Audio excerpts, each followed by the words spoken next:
Queridos amigos, socios del CICIP, les doy la bienvenida a todos. Es un día muy especial, damos hoy comienzo al ciclo de entrevistas de los candidatos a cubrir distintas posiciones en las próximas elecciones. Y lo fuimos a ver a Daniel Haddad, quien para mí tiene un reconocimiento como periodista y también como hombre de medios, a ver si tenía ganas de la partida, y la verdad que para la sorpresa de mi mujer, que es quien lo fue a ver en su condición de directora de la Comisión de Comunicaciones, y para mí fue una gran alegría, Daniel, que aceptaras. Yo sé que cuando uno está en una posición como la tuya y dirige un medio, estas cosas a veces a uno lo hacen pensar. Así que te agradezco mucho que hayas aceptado. También a vos, Sergio, sé que estás en campaña, empieza ahora, pero ya te vi viajando a Mar del Plata, te vi en distintos lugares del país, así que te agradezco muchísimo. Yo creí que venías con Malena, me dijiste que a último momento que está viniendo, y también le agradezco a Vivi, que está sentada por allá, que lo está acompañando a Daniel y a nosotros.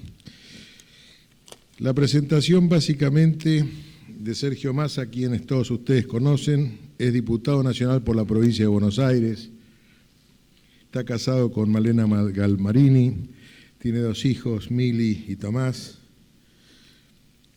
Nació en el año 1972, para muchos de nosotros, increíble 1972. Mira qué joven que sos, cuánto futuro tenés por delante.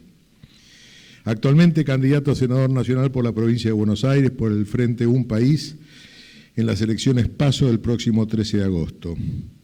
En octubre del 2015 compitió en las elecciones presidenciales nacionales y obtuvo más de 5.200.000 votos. Es diputado nacional por la provincia de Buenos Aires en el Congreso de la Nación, en la elección en la que obtuvo la diputación de 2013. Importantísima elección, porque esa elección, a raíz de un grupo de amigos de Sergio y el querido Joaquín de la Torre, ellos dos, en una cena de fin de año, el 31 de diciembre del 2012, decidieron de que iban a ponerle fin al Cristina Eterna, y que si no había una opción diferente, que fue la del Frente Renovador, eso se iba a consagrar en una modificación constitucional. A Sergio, al grupo de hombres y mujeres que fundaron el Frente Renovador, creo que también les estamos debiendo el momento político que vivimos hoy, y que hayamos podido tener una alternancia después de 12 años, de muchos años de gobierno que fueron demasiados. Fue jefe de gabinete de Presidencia de la Nación en el año 2008, poco más de un año. Además, intendente del municipio de Tigre, director ejecutivo de ANSES, y también es abogado, egresado de la Universidad de Belgrano. Daniel Haddad es periodista, empresario de medios de comunicación, abogado, graduado en la Universidad Católica Argentina. Comenzó su carrera periodística como redactor especial en Editorial Atlántica, fue cronista y productor también de Bernardo Neustadt. Luego, junto a Marcelo Longobardi, condujo su primer programa de televisión. En 1998 fundó Radio 10 en AM. Con el comienzo del siglo XXI tuvo su propio programa de televisión a la medianoche llamado El Primero de la Semana, y también después el que se llamaba Hora D, DH, que eran las iniciales de Daniel Haddad. También fundó las radios Mega, Vale, Pop, Amadeus y TKM. En el año 2002 adquirió una televisora y fue propietario de Canal 9. En el 2007 se vendió y fundó la señal de noticias C5N, que en el año 2012 se tuvo que desprender y la vendió junto a Radio 10, Vale 97.5, Mega 98.3, Pop, Radio 101.5 y TKM al Grupo Indalo. Haddad es quien dirige, ha concebido y maneja Infobae.com e Infobae América, e Infobae.com es no sé si el mayor, a lo mejor me equivoco, pero con seguridad, primero o segundo de los .com de noticias más leídos en habla hispana. ¿Es así, Daniel? ¿Primero o segundo? Segundo. También forma parte del board del International Press Institute. Una palabra final para agradecerle a los sponsors. Sin los sponsors esto sería muy difícil, y sin el acompañamiento de la comisión directiva del CICIP, muchos de ellos aquí presentes. Le agradezco especialmente hoy a la Cámara de la Construcción, a la Unión Industrial, su presencia. La Cámara de la Construcción en cabeza de su presidente, también vicepresidente de CICIP, la Unión Industrial en cabeza de su secretario, a Silfa, a su presidente, también integrante de la comisión directiva del CICIP, y a los siguientes sponsors. La Cámara de la Construcción estuvo de acuerdo con el proyecto de que escuchemos las voces de la política que está viniendo. Bodegas de Fin del Mundo, Ornequian, está aquí Hugo Ornequian, a quien le agradecí el patrocinio de Bodegas de Fin del Mundo y también de Aeropuertos Argentina 2000. Laboratorio Celea, está acá el doctor Gold, muchas gracias. Cámara Industriales de la Industria Farmacéutica Argentina, hay varios representantes hoy acá, Silfa, muchísimas gracias por acompañarnos. El Instituto Mandatario de Recaudaciones, que también nos acompaña siempre, no falla nunca.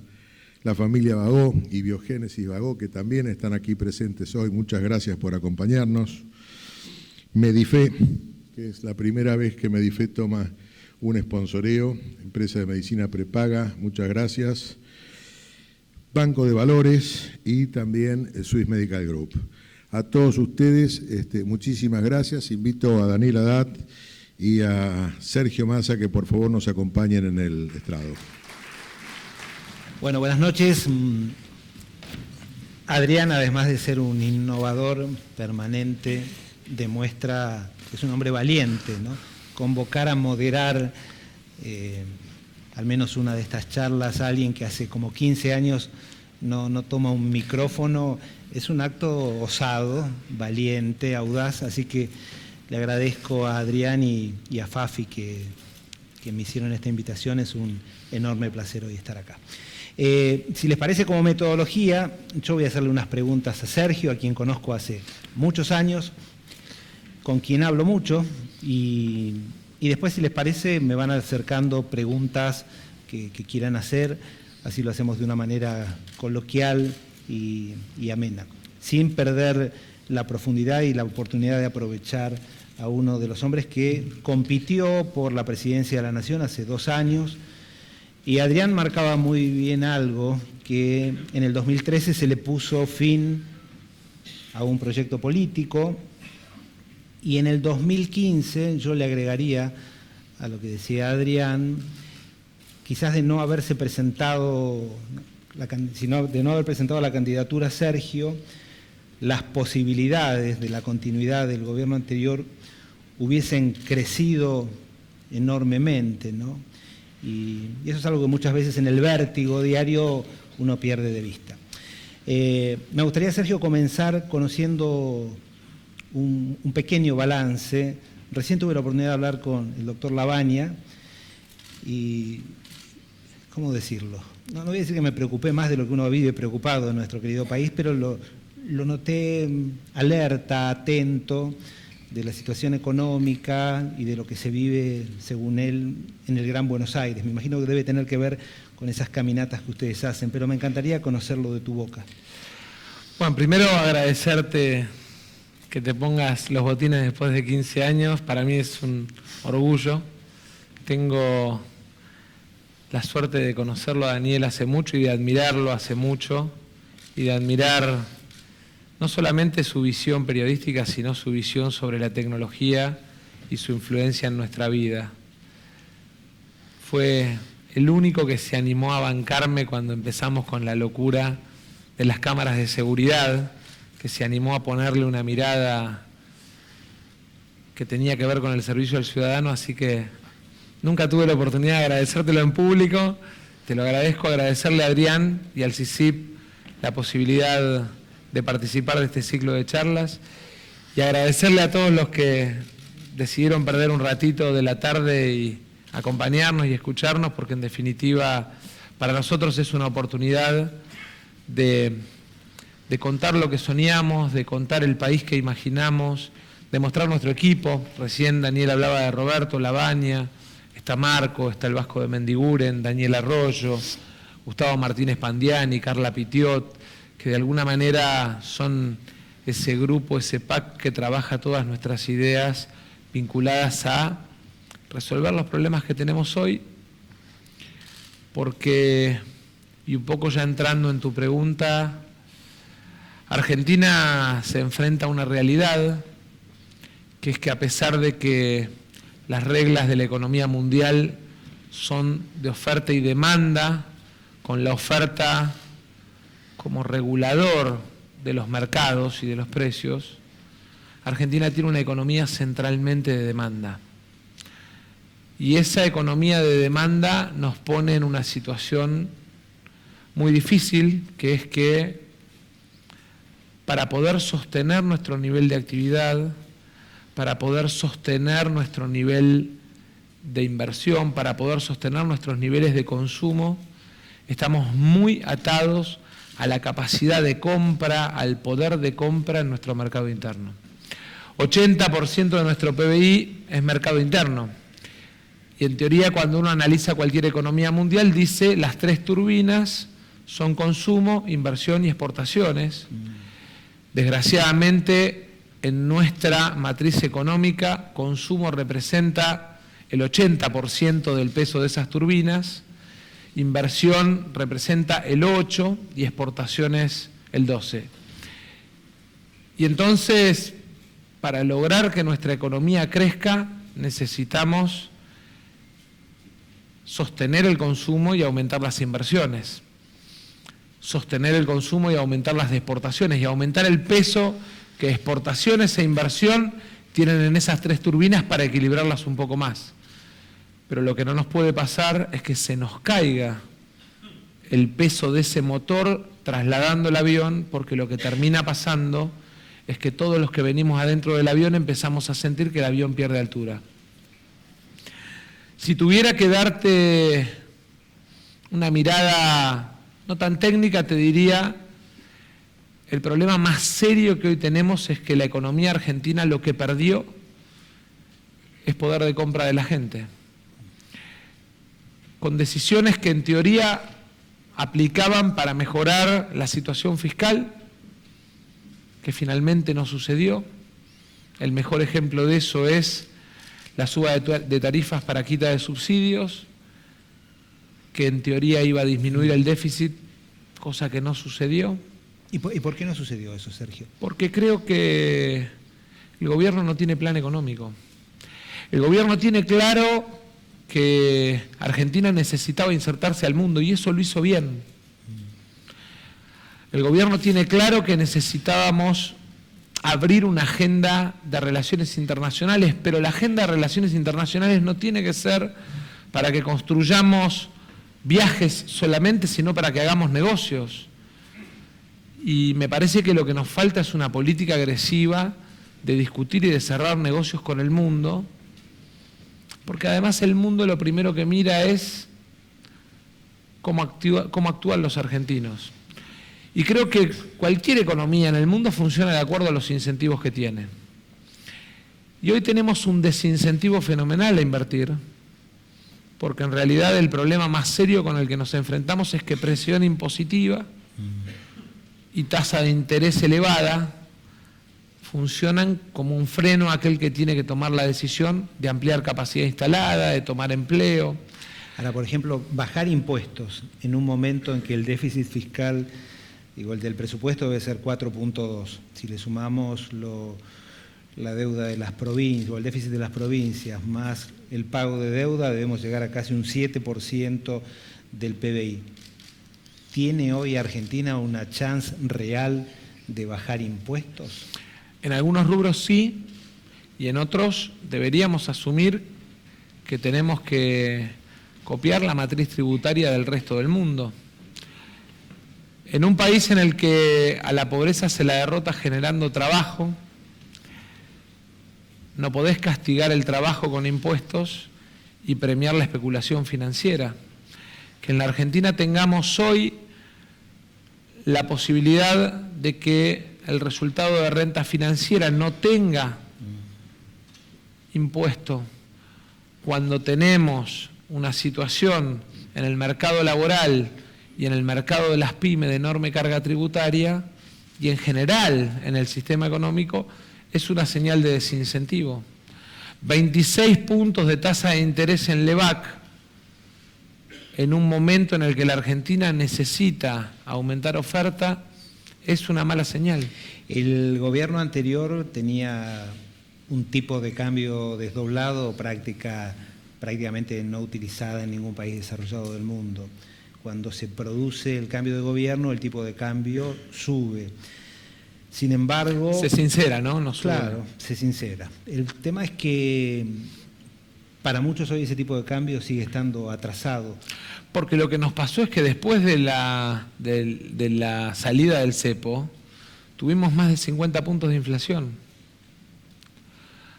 Parémonos en febrero del 2016 y hagamos la anualización, la suma de la inflación hasta hoy, y tuvimos más de 50 puntos de inflación.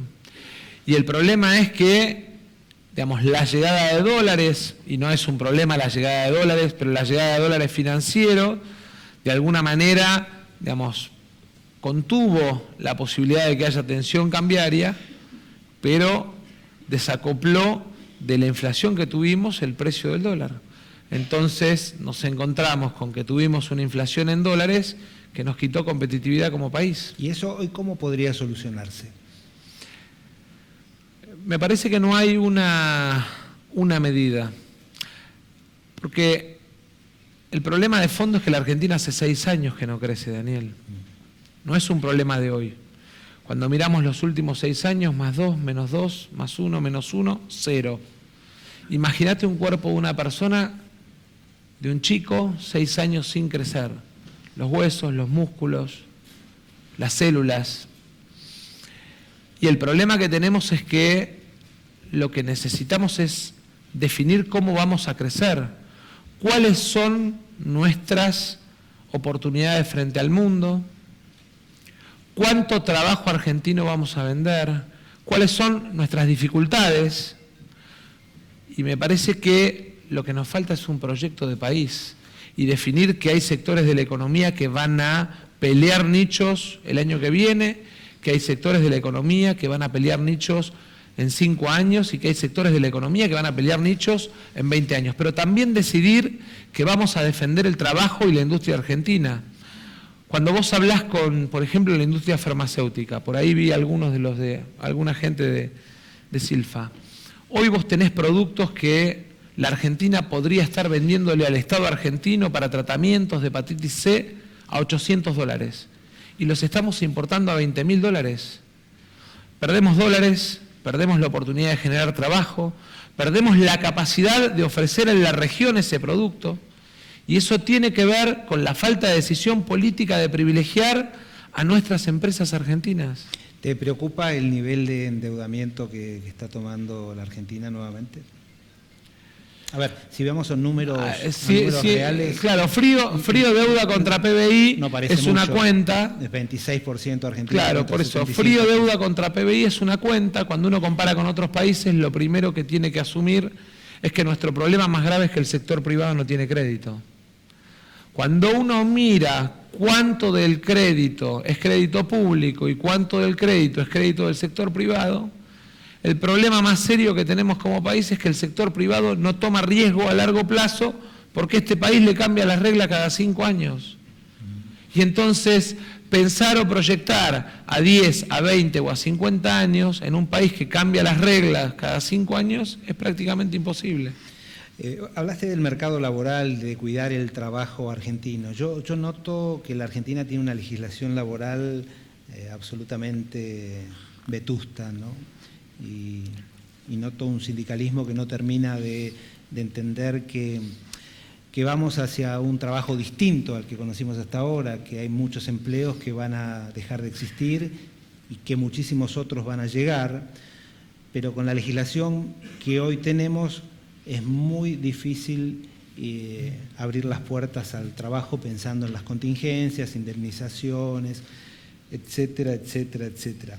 ¿Puede un dirigente político animarse a decir eso o si lo dice puede perder el apoyo de los sindicatos? No, yo creo que inclusive hay dirigentes sindicales que ven que hay que construir cambios en función del mundo que está cambiando. No me quiero poner a filosofar, pero nuestro sistema educativo y posteriormente nuestro sistema laboral nacieron a la luz de la Revolución Industrial. Lo más claro en ese sentido es que Sarmiento, después de ser presidente, decide ser director general de escuelas. Digo, esa es la importancia que le daba un genio como Sarmiento a la educación. Y construye módulos, presentismo, horario, en función de construir culturalmente la idea de que el educando en el ciclo educativo se formaba para el proceso que después en la fábrica incluía módulos, presentismo, horarios. Hoy nosotros estamos conviviendo con la revolución de la tecnología y el conocimiento. Eso hace que la mayoría de los trabajos vayan a cambiar en los próximos años. Tuvimos una gran discusión alrededor de Uber. ¿Cuántos Uber nos van a aparecer en los próximos 5 años como sociedad?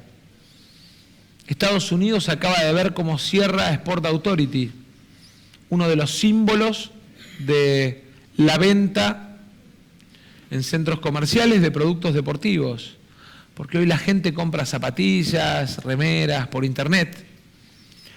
Y además eso obliga a los estados a repensar los sistemas tributarios. La casa de deportes a la que iba cualquiera de nosotros en el barrio, hoy no existe más, o se está muriendo. Y vamos a perder ese chico que trabaja atrás del mostrador, vamos a perder al repositor, vamos a perder lo que cobran las municipalidades por derechos de espectáculo, por derecho de vía pública, lo que cobran las provincias por ingresos brutos, porque va a haber una sola provincia, que es donde esté el depósito de logística, que va de alguna manera a reemplazar en términos de recursos esa actividad. Y van a aparecer nuevos trabajos.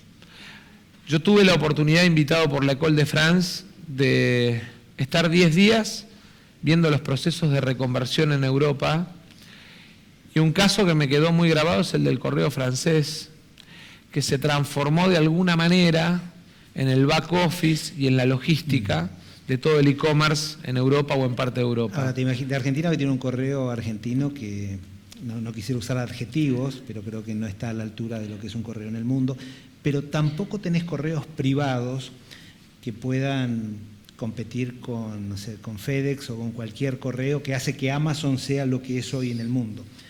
Ahora, en los dos encuentro un común denominador. En uno, obviamente, es el Estado lo ha llenado de militantes políticos en el estatal. Ahora, en el privado... Que en su gran mayoría siguen estando, por otra parte, ¿no? No hubo cambios. Todavía gran parte de la cámpora está dentro del correo. ¿Sí? Ahora voy a al privado. Y ahí te voy a poner en una incomodidad, porque mientras el gremio de camioneros tenga el poder y la fuerza que tiene, yo vi lo que ha ocurrido en Oca. Le tomaron la compañía, independientemente de lo que pueda haber pasado ahí adentro, pero digo, ¿quién se va a animar a poner un correo para hacer un Amazon argentino? Para Mercado Libre, si vos hablas con la gente de Mercado Libre, se desespera por la falta de un correo. ¿Cómo se cambia eso? Con con decisión política y también con un sistema de diálogo y acuerdos. Yo podría poner como ejemplo Casa, que está funcionando como logística para sistemas de medicamentos, para algunos sistemas de e-commerce, y decir, es una empresa argentina y está funcionando. Y en realidad tiene que ver con, digamos, el Estado poniendo límites, pero también los empresarios entendiendo que tienen que poner límites, que tienen que animarse a poner límites, que a veces dar una discusión no es malo, así como también los sindicalistas muchas veces plantean límites. El problema es que entendamos hacia dónde vamos, cuál es el proyecto. Y el problema de fondo es que hoy no estamos discutiendo el proyecto de país. En esos 10 días que estuve en la École de Francia, compartí con dirigentes de toda Latinoamérica. Y me pasó una cosa muy complicada, que es que los ecuatorianos nos contaban, en una rueda cerrada de 20 personas, cómo iba a ser su matriz energética de los próximos 20 años. Y entonces que al 2024 aspiraban a llegar con 92% de energía hidroeléctrica, por lo que representaba en términos geográficos y en términos de climatológicos, la posibilidad de esa energía para ser competitivo a su país.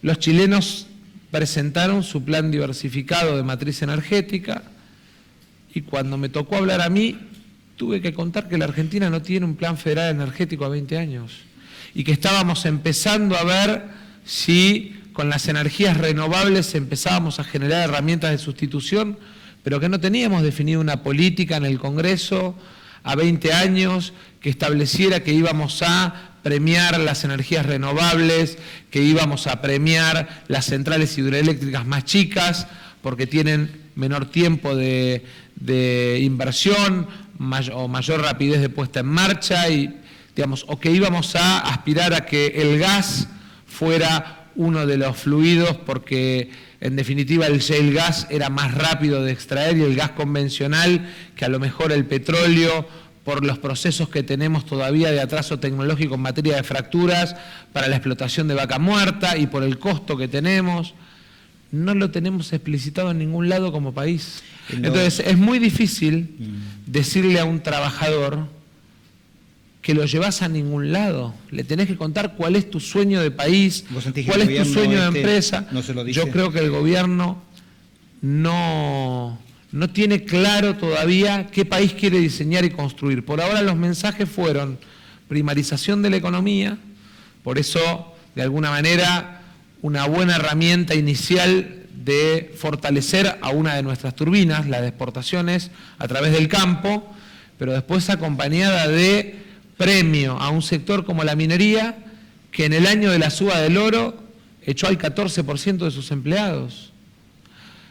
Entonces es muy difícil explicarle a alguien, como te decía Roberto, del conurbano bonaerense, que mientras pierde el trabajo o paga 21 puntos de IVA en la tasa, en el mate, en el paquete de yerba, se encuentra con que hay sectores que despiden gente y le bajan los impuestos. Vuelvo a la energía. En los 12 años de gobierno kirchnerista, la Argentina pasó de prácticamente autoabastecerse en materia petrolera a importar, bueno, gas en esos barcos.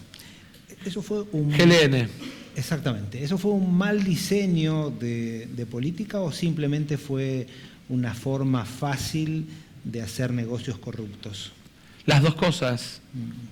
Las dos cosas. Le tomaron el gustito a la solución fácil, cuando en realidad lo que necesitábamos era construir una política energética. Las dos cosas. A ver, vamos a empezar con las preguntas que tal vez no son las más fáciles, ¿no? Yo no soy de justo mirar, llegó Malena para defenderme. Eso, justo es el momento. Yo escucho dos críticas públicas hacia tu persona. La primera, el gobierno, y lo dice abiertamente, lo dice el presidente, y lo dice Marcos Peña, y lo van a repetir de acá hasta el 13 de agosto y hasta el 22 de octubre, cantidad de veces. Dicen, Massa no es confiable. Depende para quién. Si defender a las mineras y pelear contra el impuesto a las ganancias es no ser confiable, no lo soy. El problema es que el gobierno no quiere dirigentes que discutan la agenda, quiere empleados. Yo no soy empleado de nadie, ni de Cristina, a quien frené tomando la decisión de enfrentarla cuando tenía todo el poder, ni tampoco de Macri, porque nosotros somos una fuerza independiente. Ahora, creer que ser gobierno obliga a la oposición a que te apruebe todo a libro cerrado, sin discutir, sin aceptar otras miradas, me parece que es un gravísimo error y tiene que ver con una alta dosis de autoritarismo que existe en la Argentina en el momento que se entra a la Casa de Gobierno. Si tuviera que darle un consejo al gobierno le diría que abandone la soberbia y empiece a mirar el bolsillo de la gente, porque en realidad lo que les está pasando es que encerrados en una dinámica de que o haces lo que yo digo o sos enemigo, están repitiendo un modelo que en la Argentina claramente nos generó una enorme herida como país.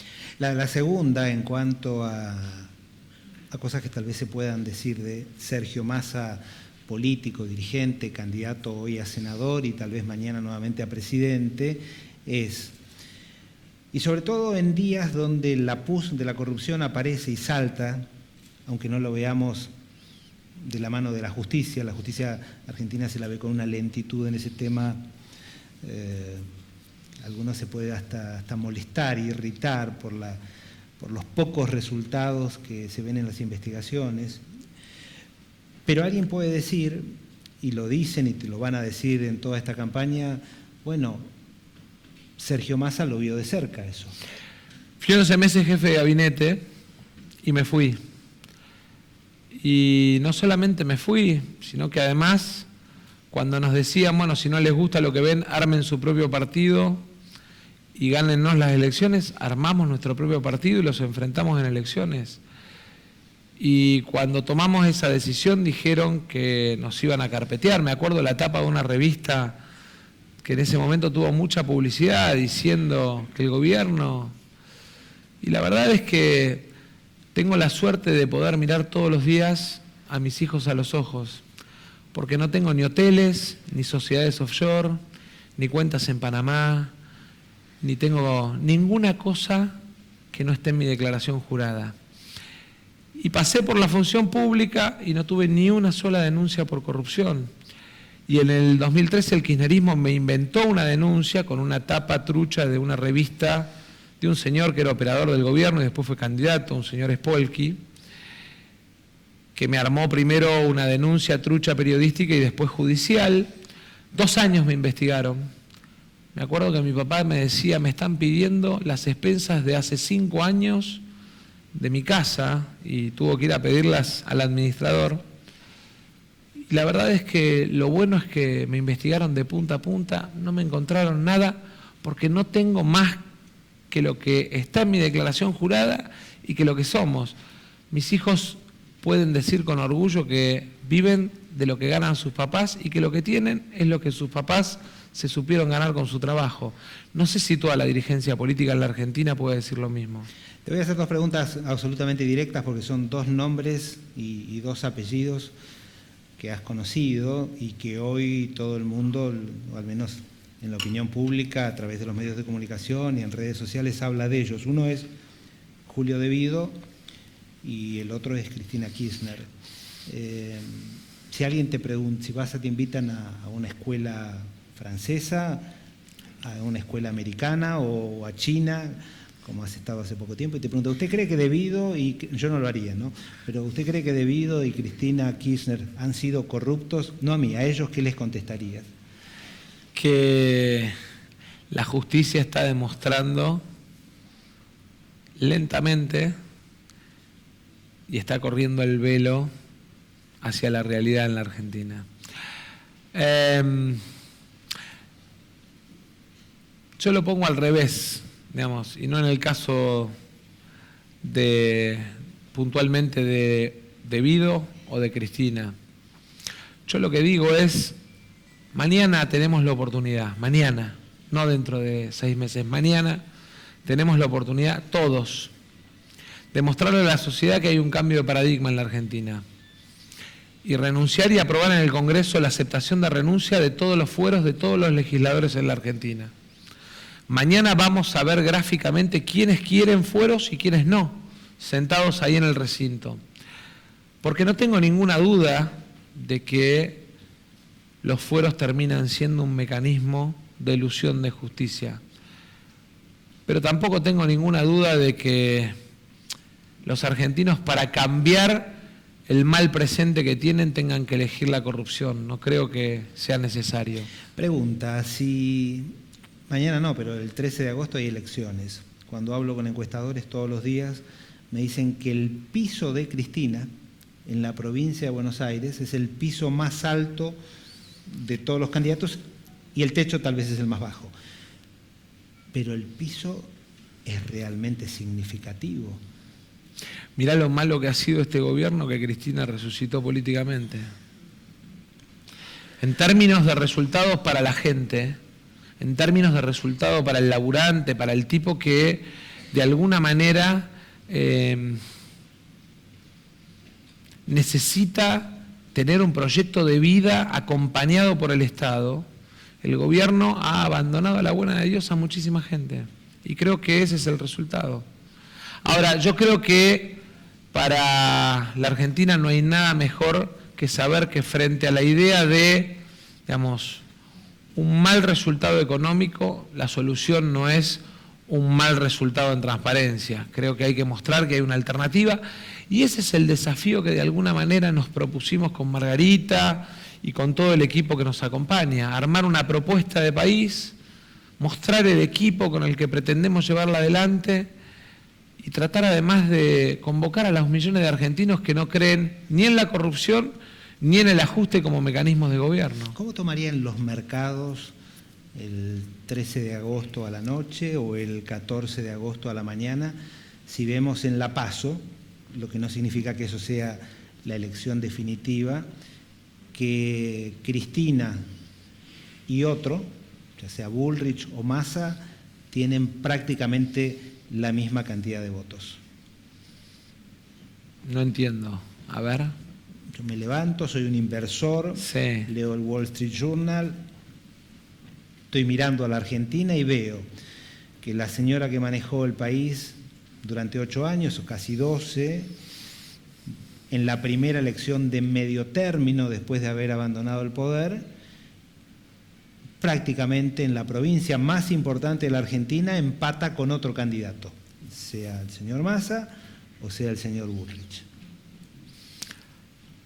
Yo creo que los mercados, cuando miran a la Argentina, lo que miran es que todavía tenemos una inflación núcleo muy alta, que tenemos una tasa de interés muy alta, que tenemos una presión impositiva muy alta, que tenemos una legislación laboral muy intrincada y que genera un alto nivel de litigiosidad.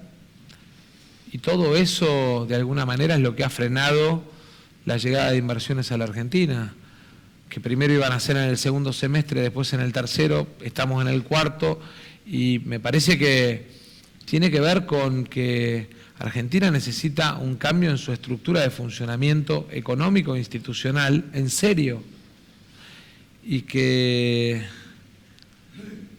no es un resultado electoral el que define la cuestión de mirada de largo plazo de la Argentina. Me parece que es mucho más profundo. Pero Ahora bien, te quiero decir algo para vos y para toda la gente.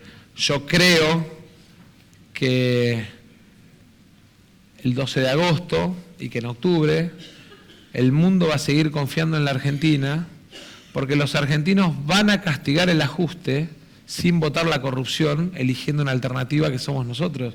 Creo que en la Argentina, digamos, lo que se va a dar es un triunfo de aquellos que queremos cambiar la agenda económica sin volver a la corrupción del pasado. Acá somos pocos y lo que se dice acá no va a salir en ningún lado. No sale de esta peluquería. Yo me acuerdo de la asunción de Mauricio Macri, diciembre del 2015, y a los 20 días un viaje a Davos, en el cual Mauricio Macri, creo que estaba Juliana y vos, y él te presenta como el futuro presidente de la Argentina o el futuro presidente del peronismo, y mostraban una relación de cercanía que hasta se veía saludable. ¿Qué pasó en el medio para que hoy se haya roto esa relación? Lo primero que te quiero contar es que más que de cercanía era de respeto, y de mi parte el presidente actual o el presidente que sea presidente de la Argentina siempre va a tener respeto, siempre, porque es el presidente de todos los argentinos. En segundo lugar, cada vez que me pidan que me suba a un avión para ir a convencer en el mundo a gente para que venga a invertir en la Argentina, lo voy a hacer porque es generar trabajo para los argentinos. y por qué generar crecimiento para nuestro país. Así como lo hice solo, estuve en China invitado por el Estado y por el Partido Comunista Chino, y lo primero que le planteé a la gente de la Asamblea y de la Academia de Ciencias y de las 40 empresas más importantes de China es: necesitamos mejorar nuestra relación comercial. Vamos 6.000 millones abajo. Nosotros les exportamos 90% producto primario y les importamos 90% trabajo chino. Esa ecuación no nos cierra, porque nosotros también necesitamos trabajo para nuestra gente.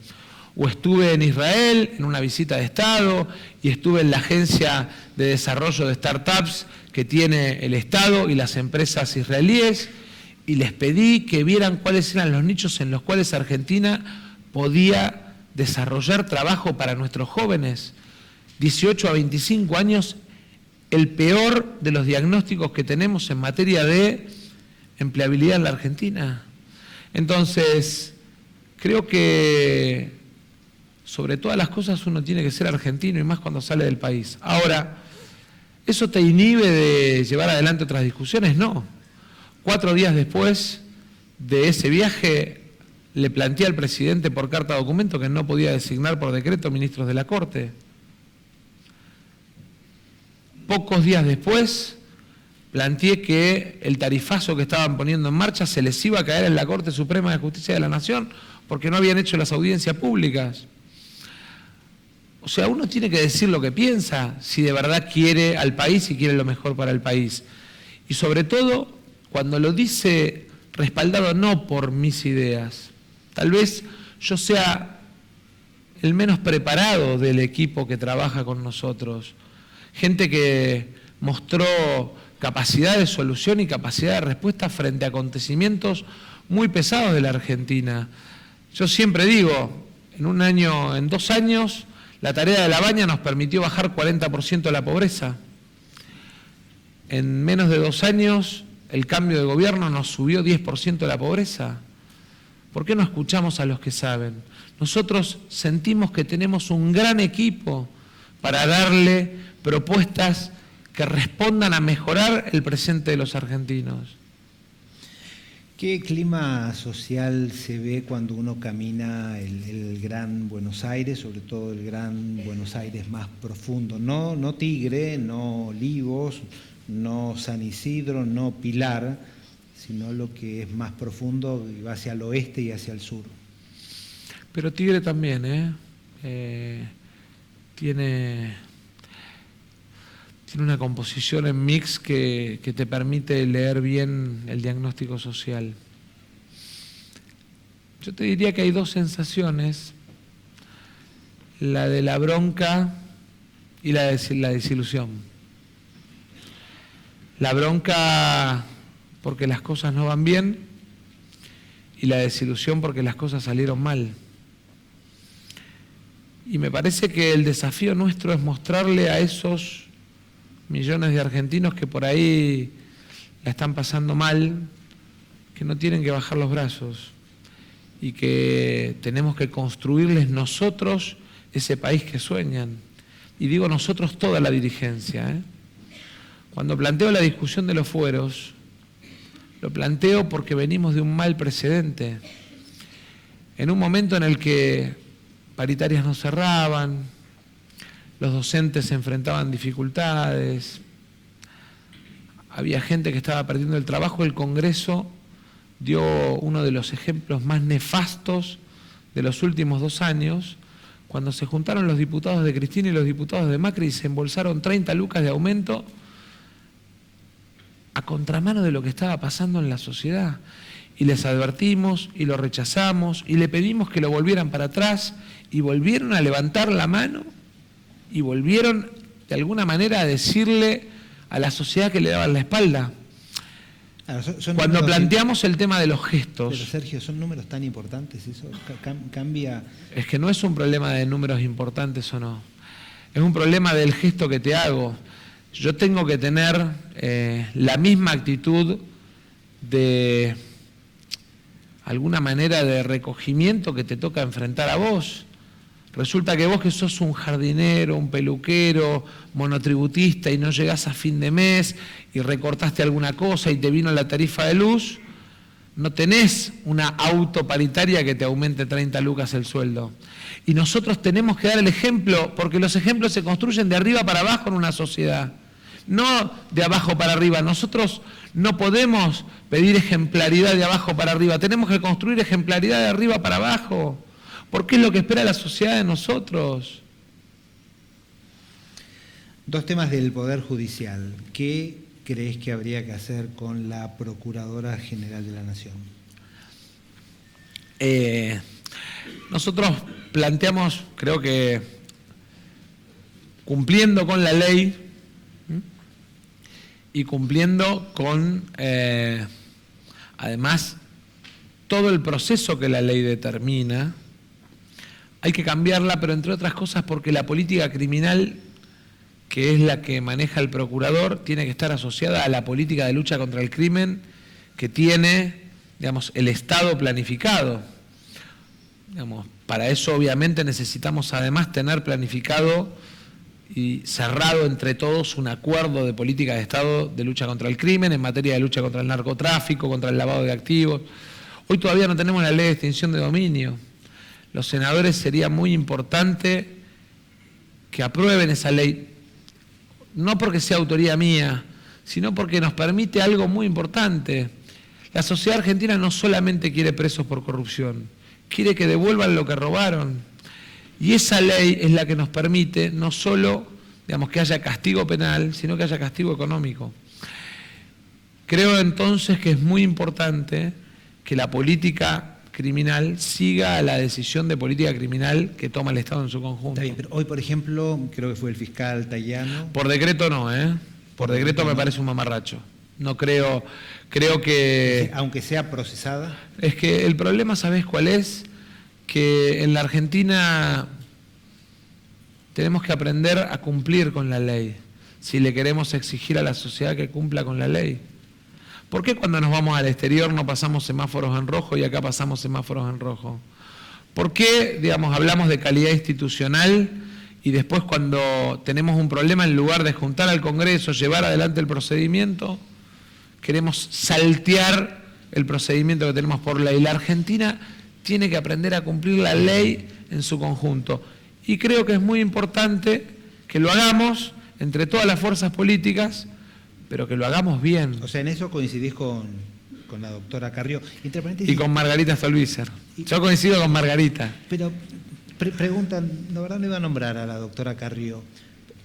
¿Por qué permanentemente sentís que te No, cuando estamos bien en las encuestas en general se acuerda de nosotros.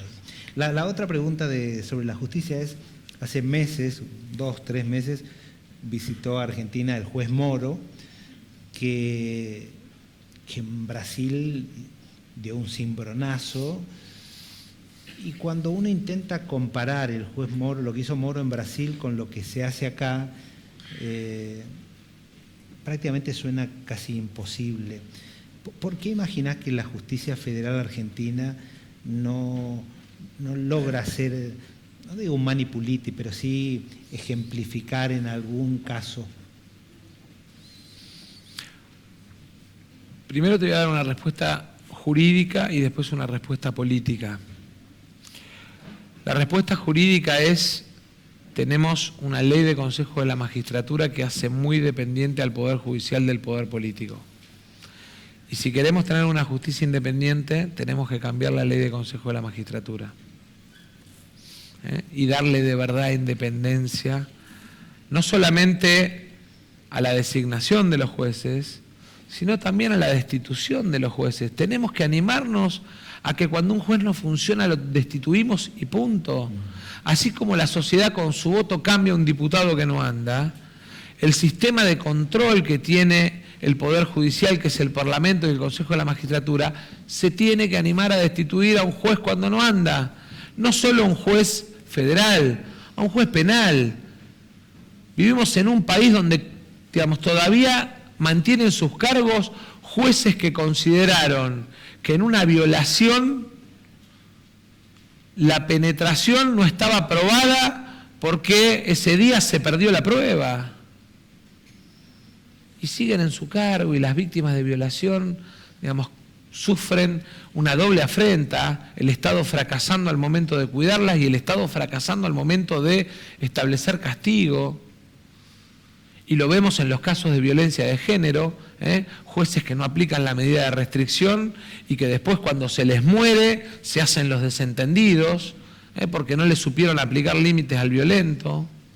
Entonces tenemos que animarnos a que cuando un juez no anda, lo destituimos. Nos tenemos que animar como país. Tomo algunas preguntas de los invitados. Ariel Martínez, de Biogénesis Vagó, pregunta: ¿qué opinión le merece la gestión de María Eugenia Vidal?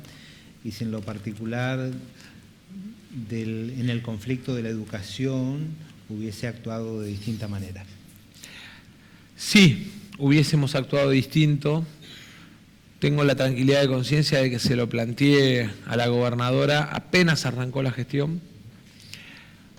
Y le planteamos poner en marcha, y tiene estado parlamentario, lo que les estoy contando lo pueden verificar, le planteamos poner en marcha una ley que estableciera un sistema de actualización automática del salario docente, para terminar con esto de que se acusan mutuamente unos a otros a ver quién toma de rehén a quién. Porque los que pierden en esa pelea son los pibes. Yo les quiero hacer una cuenta por un instante, porque me parece que la educación es clave para la revolución de la Argentina que viene. Un chico que va a una escuela privada tiene en general la suerte de tener doble turno. Tiene entre 6 y 7 horas de clase y tiene agregado a lo que es la currícula tradicional algunas habilidades adicionales, algunos aprendizajes adicionales. Un chico que va a una escuela pública tiene 3 horas de clase y después 40 minutos de comedor. Lo que estamos construyendo es una brecha de desigualdad fenomenal. La escuela pública fue el motor de la movilidad social ascendente en la Argentina. La escuela pública fue la que permitió que el hijo del inmigrante se transformara en empresario de medios o en abogado. Y me parece que si no entendemos que revitalizar el sistema de educación pública nos va a cambiar como sociedad, estamos complicados, porque además la brecha de desigualdad educativa es la brecha que más va a influir en la pobreza del mundo de los próximos 50 años. En el mundo de la revolución del conocimiento y la información, la ignorancia, la falta de capacidades, va a hacer que el que está condenado a la pobreza esté estructuralmente más condenado por falta de conocimiento. Entonces, ¿cuál es el problema? Que discutimos el sistema educativo solamente cuando se discute salario docente. Los docentes tienen que ganar bien, pero tienen que tener las capacidades suficientes para preparar a nuestros hijos para el siglo XXI. Quiero, sí, contestar la primera parte de la pregunta para que no crean que me escapé. No sé quién fue el de la pregunta, pero la provincia tuvo el peor gobernador de la historia en los últimos 8 años. Un gobernador que hacía como que gobernaba, pero que en términos concretos lo único que hizo fue tirarle los problemas a otros. A veces era culpa de la nación, a veces era culpa de los municipios, eludía cualquier responsabilidad. Y entonces el desafío de la provincia de Buenos Aires es un desafío mayor y distinto al que tal vez estructuralmente enfrentaba el gobierno nacional. ¿Es viable la provincia de Buenos Aires tal como está hoy? Tal como está hoy, la provincia primero tiene la dificultad de que en los distintos pactos fue perdiendo parte de sus recursos de coparticipación. El fondo del conurbano congelado terminó de alguna manera generándole una anemia económica mayor. Y creo que la provincia de Buenos Aires tiene que recuperar los puntos de coparticipación que le son propios. Vamos a hacer 4 preguntas del público y me reservo yo la última, que va a ser la más difícil. No. Pregunta Gustavo, y no alcanzo a entender el apellido, Gustavo. Dice, si usted va a aprobar la expulsión de debido de la Cámara por inhabilidad moral. Si se pone a tratamiento, sin duda, mañana nosotros ponemos a tratamiento el tema debido, pero yo tengo la sensación de que pareciera como que es un tema que siempre se va alargando y no se quiere tratar nunca. El primer proyecto de tratamiento de esto es de un diputado de nuestro bloque, Julio Raffo, en marzo.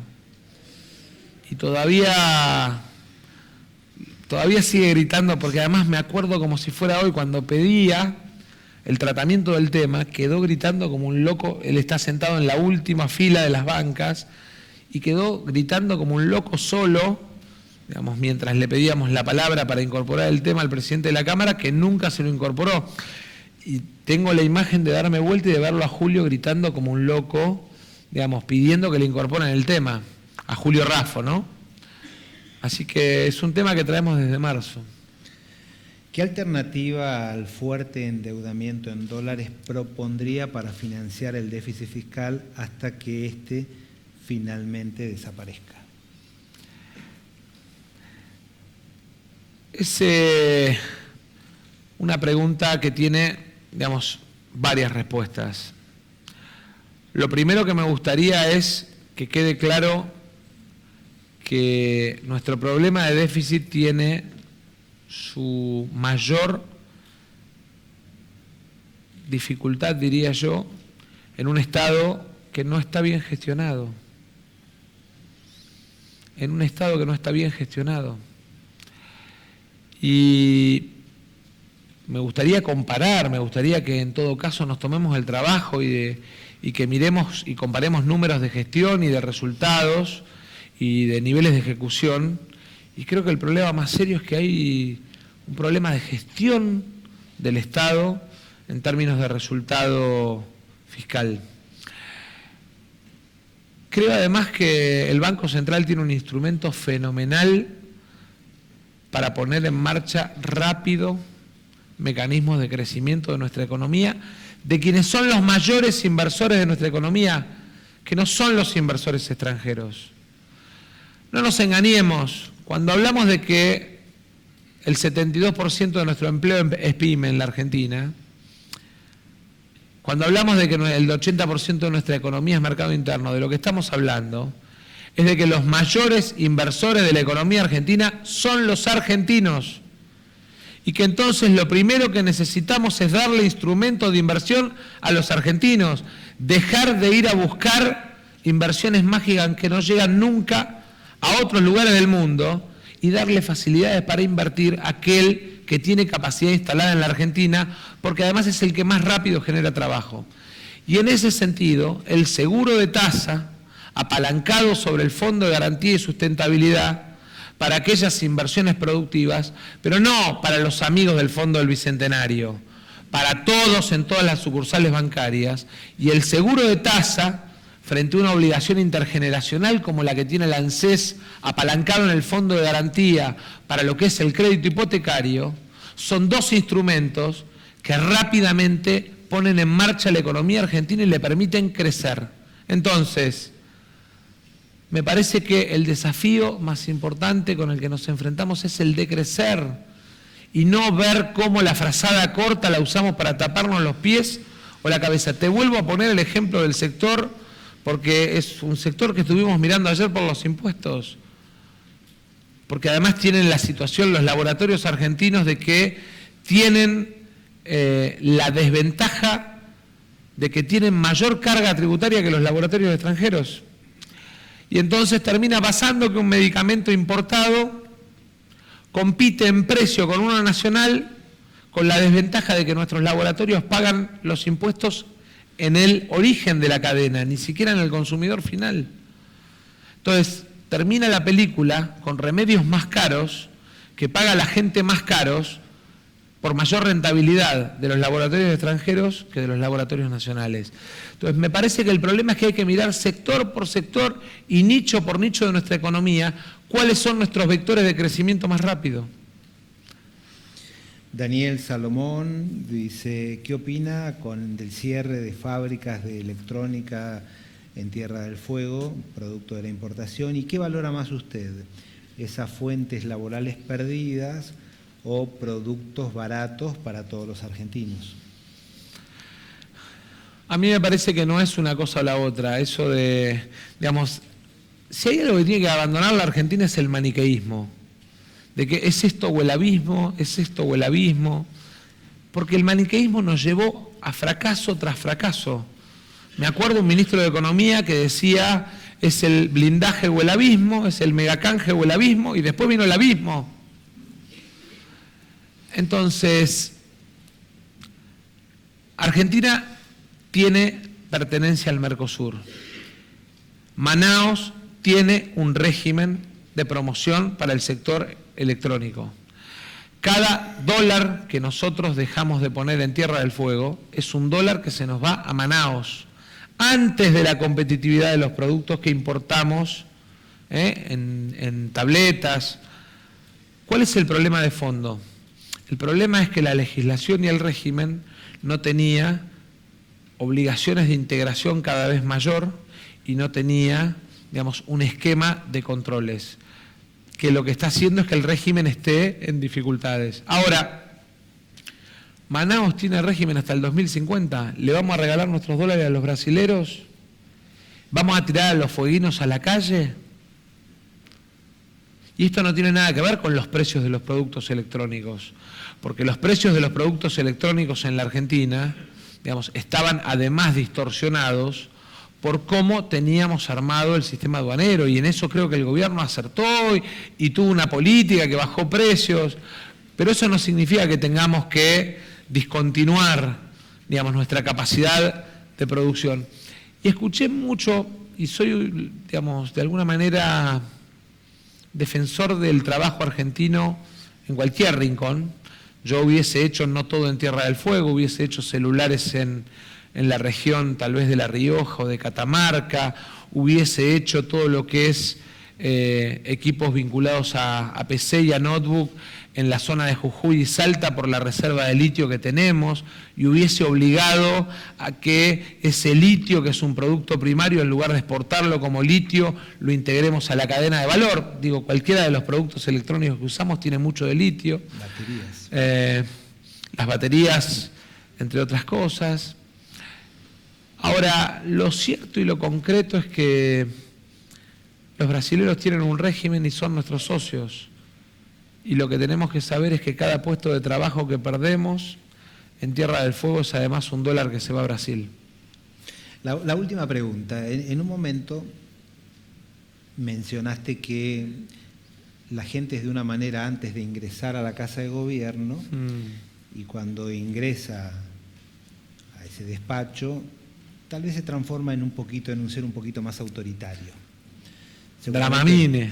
Seguramente alguien habrás visto ahí y habrás visto cómo la gente se transforma. Y tal vez no tiene que ver solamente con la Casa de Gobierno. El argentino o la historia nuestra nos pone de manifiesto que muchas veces el autoritarismo estuvo presente en nuestra sociedad. Si algún día te llega a tocar la posibilidad o la oportunidad de estar en ese despacho, ¿qué garantías tienen? Yo no voy a estar, ¿no? Pero yo voy a partir. Pero ¿qué garantías? Espero que estés y que sea pronto. Depende de mi mujer, vos sabés que nosotros tenemos un proyecto. Pero ¿qué garantía tenemos todos los que estamos acá de que vos no te vas a transformar en ese ser autoritario? Tal vez que el pecado de soberbia lo cometí en el 2014 y aprendí del error. Y aprendí del fracaso que significó ganar en el 2013 y perder en el 2015. Y creo que ese aprendizaje, que es un aprendizaje doloroso, que se paga con el cuerpo, que se paga con el alma, que se paga y que por ahí en la intimidad uno lo vivió con más dolor, ¿no? pero creo que de alguna manera es la mejor enseñanza que tuve en estos 20 años de cosa pública, el aprender que todos los días sos el mismo, nunca sos el mejor de todos y nunca sos el peor de todos, y que tenés que laburar todos los días para revalidar títulos frente a la gente. Eso lo aprendí con un costo personal alto, pero lo aprendí. Muchísimas gracias, Sergio. Gracias a todos.